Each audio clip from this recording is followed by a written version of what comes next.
Jane Eyre by Charlotte Brontë. Chapter 21. Presentiments are strange things, and so are sympathies, and so are signs, and the three combined make one mystery to which humanity has yet found the key. I never laughed at presentiments in my life, because I have had strange ones of my own. Sympathies, I believe, exist.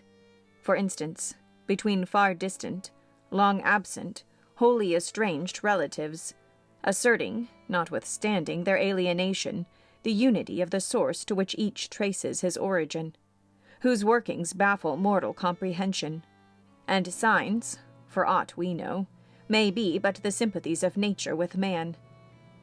When I was a little girl, only 6 years old, I one night heard Bessie Leavon say to Martha Abbott that she had been dreaming about a little child, and that to dream of children was a sure sign of trouble, either to one's self or one's kin. The saying might have worn out of my memory, had not a circumstance immediately followed which served indelibly to fix it there. The next day, Bessie was sent for home to the deathbed of her little sister. Of late I had often recalled this saying and this incident, for during the past week scarcely a night had gone over my couch that had not brought with it a dream of an infant, which I sometimes hushed in my arms, sometimes dandled on my knee, sometimes watched playing with daisies on a lawn, or again dabbling its hands in running water. It was a wailing child this night, and a laughing one the next. Now it nestled close to me, and now it ran from me. But whatever mood the apparition evinced, whatever aspect it wore, it failed not for 7 successive nights to meet me the moment I entered the land of slumber. I did not like this iteration of one idea, this strange recurrence of one image, and I grew nervous as bedtime approached and the hour of the vision drew near. It was from companionship with this baby phantom I had been roused on that moonlight night when I heard the cry, and it was on the afternoon of the day following I was summoned downstairs by a message that someone wanted me in Mrs. Fairfax's room. On repairing thither, I found a man waiting for me, having the appearance of a gentleman's servant. He was dressed in deep mourning, and the hat he held in his hand was surrounded by a crape band. "I dare say you hardly remember me, miss," he said, rising as I entered. "But my name is Leavon. I lived coachman with Mrs. Reed when you were at Gateshead 8 or 9 years since, and I live there still." "Oh, Robert, how do you do? I remember you very well. You used to give me a ride sometimes on Miss Georgiana's bay pony. And how is Bessie? You are married to Bessie?" "Yes, miss. My wife is very hearty, thank you. She brought me another little one about 2 months since. We have 3 now, and both mother and child are thriving." "And are the family well at the house, Robert?" "I'm sorry I can't give you better news of them, miss. They are very badly at present, in great trouble." "I hope no one is dead," I said, glancing at his black dress. He, too, looked down at the crape round his hat and replied, "Mr. John died yesterday was a week, at his chambers in London." "Mr. John?" "Yes." "And how does his mother bear it?" "Why, you see, Miss Eyre, it is not a commonplace mishap. His life has been very wild. These last 3 years he gave himself up to strange ways, and his death was shocking." "I heard from Bessie he was not doing well." "Doing well? He could not do worse. He ruined his health and his estate amongst the worst men and the worst women. He got into debt and into jail. His mother helped him out twice, but as soon as he was free he returned to his old companions and habits. His head was not strong. The knaves he lived amongst fooled him beyond anything I ever heard. He came down to Gateshead about 3 weeks ago and wanted Mrs. to give up all to him. Mrs. refused. Her means have long been much reduced by his extravagance. So he went back again, and the next news was that he was dead. How he died, God knows. They say he killed himself." I was silent. The tidings were frightful. Robert Leavon resumed. "Mrs. has been out of health herself for some time. She has got very stout, but was not strong with it, and the loss of money and fear of poverty were quite breaking her down. The information about Mr. John's death and the manner of it came too suddenly. It brought on a stroke. She was 3 days without speaking, but last Tuesday she seemed rather better. She appeared as if she wanted to say something, and kept making signs to my wife and mumbling. It was only yesterday morning, however, that Bessie understood she was pronouncing your name, and at last she made out the words, 'Bring Jane. Fetch Jane Eyre. I want to speak to her.' Bessie is not sure whether she is in her right mind, or means anything by the words, but she told Miss Reed and Miss Georgiana and advised them to send for you. The young ladies put it off at first, but their mother grew so restless and said, 'Jane, Jane,' so many times, that at last they consented. I left Gateshead yesterday, and if you can get ready, miss, I should like to take you back with me early tomorrow morning." "Yes, Robert, I shall be ready. It seems to me that I ought to go." "I think so too, miss. Bessie said she was sure you would not refuse, but I suppose you will have to ask leave before you can get off?" "Yes, and I will do it now." And having directed him to the servants' hall and recommended him to the care of John's wife and the attentions of John himself, I went in search of Mr. Rochester. He was not in any of the lower rooms. He was not in the yard, the stables, or the grounds. I asked Mrs. Fairfax if she had seen him. Yes, she believed he was playing billiards with Miss Ingram. To the billiard room I hastened. The click of balls and the hum of voices resounded thence. Mr. Rochester, Miss Ingram, the 2 Misses Eshton and their admirers were all busied in the game. It required some courage to disturb so interesting a party. My errand, however, was one I could not defer, so I approached the master where he stood at Miss Ingram's side. She turned as I drew near and looked at me haughtily.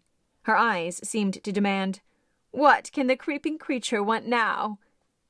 And when I said in a low voice, "Mr. Rochester," she made a movement as if tempted to order me away. I remember her appearance at the moment. It was very graceful and very striking. She wore a morning robe of sky-blue crepe. A gauzy azure scarf was twisted in her hair. She had been all animation with the game, and irritated pride did not lower the expression of her haughty lineaments. "Does that person want you?" she inquired of Mr. Rochester, and Mr. Rochester turned to see who the person was. He made a curious grimace. One of his strange and equivocal demonstrations, threw down his cue and followed me from the room. "Well, Jane?" he said, as he rested his back against the schoolroom door, which he had shut. "If you please, sir, I want leave of absence for a week or 2. "What to do? Where to go?" "To see a sick lady who has sent for me." "What sick lady? Where does she live?" "At Gateshead, in Shire." "Shire? That's 100 miles off. Who may she be that sends for people to see her that distance?" "Her name is Reed, sir. Mrs. Reed." "Reed of Gateshead? There was a Reed of Gateshead, a magistrate." "It is his widow, sir." "And what have you to do with her? How do you know her?" "Mr. Reed was my uncle, my mother's brother." "The deuce he was! You never told me that before. You always said you had no relations." "None that would own me, sir. Mr. Reed is dead, and his wife cast me off." "Why?" "Because I was poor and burdensome, and she disliked me." "But Reed left children. You must have cousins. Sir George Lynn was talking of a Reed of Gateshead yesterday, who, he said, was one of the veriest rascals on town. And Ingram was mentioning a Georgiana Reed of the same place, who was much admired for her beauty a season or 2 ago in London." "John Reed is dead too, sir. He ruined himself and half-ruined his family, and is supposed to have committed suicide. The news so shocked his mother that it brought on an apoplectic attack." "And what good can you do her? Nonsense, Jane. I would never think of running 100 miles to see an old lady who will, perhaps, be dead before you reach her. Besides, You say she cast you off." "Yes, sir, but that is long ago, and when her circumstances were very different. I could not be easy to neglect her wishes now." "How long will you stay?" "As short a time as possible, sir." "Promise me only to stay a week." "I had better not pass my word. I might be obliged to break it." "At all events, you will come back. You will not be induced, under any pretext, to take up a permanent residence with her." "Oh, no. I shall certainly return if all be well." "And who goes with you? You don't travel 100 miles alone." "No, sir. She has sent her coachman." "A person to be trusted?" "Yes, sir. He has lived 10 years in the family." Mr. Rochester meditated. "When do you wish to go?" "Early tomorrow morning, sir." "Well, you must have some money. You can't travel without money. And I dare say you have not much. I have given you no salary yet. How much have you in the world, Jane?" he asked, smiling. I drew out my purse. A meagre thing it was. 5 shillings, sir." He took the purse, poured the hoard into his palm, and chuckled over it, as if its scantiness pleased him. Soon he produced his pocket-book. "Here," said he, offering me a note. It was £50, and he owed me but 15. I told him I had no change. "I don't want change. You know that. Take your wages." I declined accepting more than was my due. He scowled at first. Then, as if recollecting something, he said, Right. Better not give you all now. You would perhaps stay away 3 months if you had £50. There are 10. Is it not plenty?" "Yes, sir, but now you owe 5. "Come back for it, then. I am your banker for £40.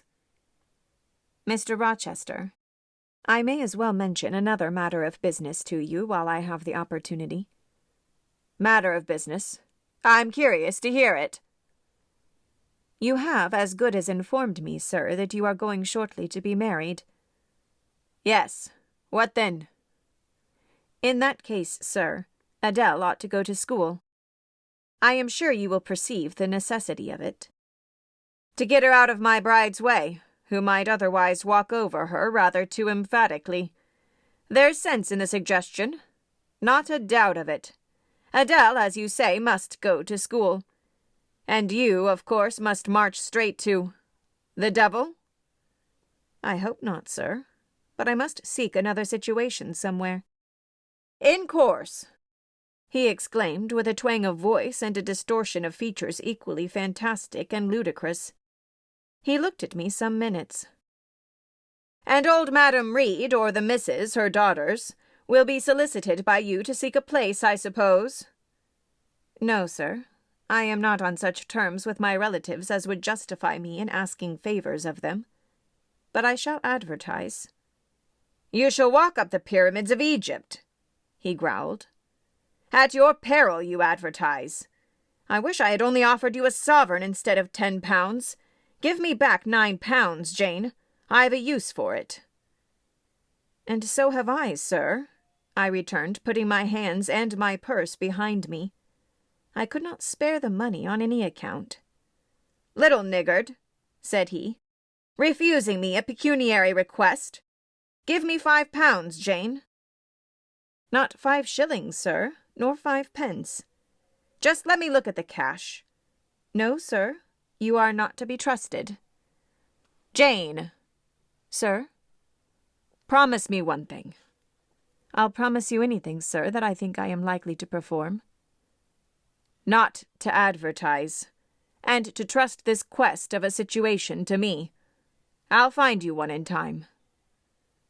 "I shall be glad to do so, sir, if you, in your turn, will promise that I and Adele shall be both safe out of the house before your bride enters it."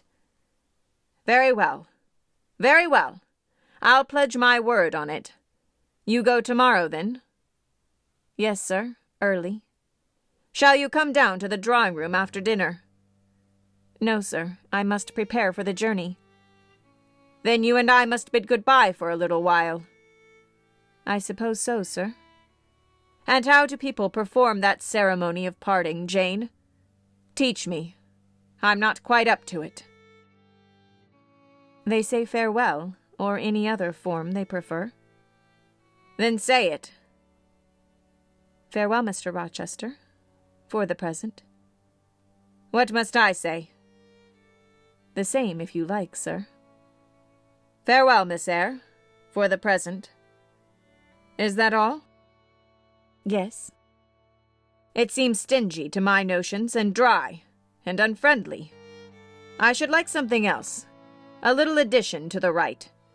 If one shook hands, for instance. But no, that would not content me either. So you'll do no more than say farewell, Jane? It is enough, sir. As much goodwill may be conveyed in one hearty word as in many.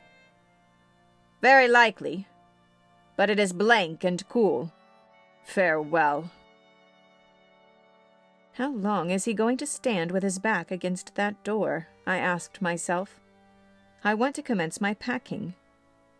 The dinner bell rang, and suddenly away he bolted, without another syllable.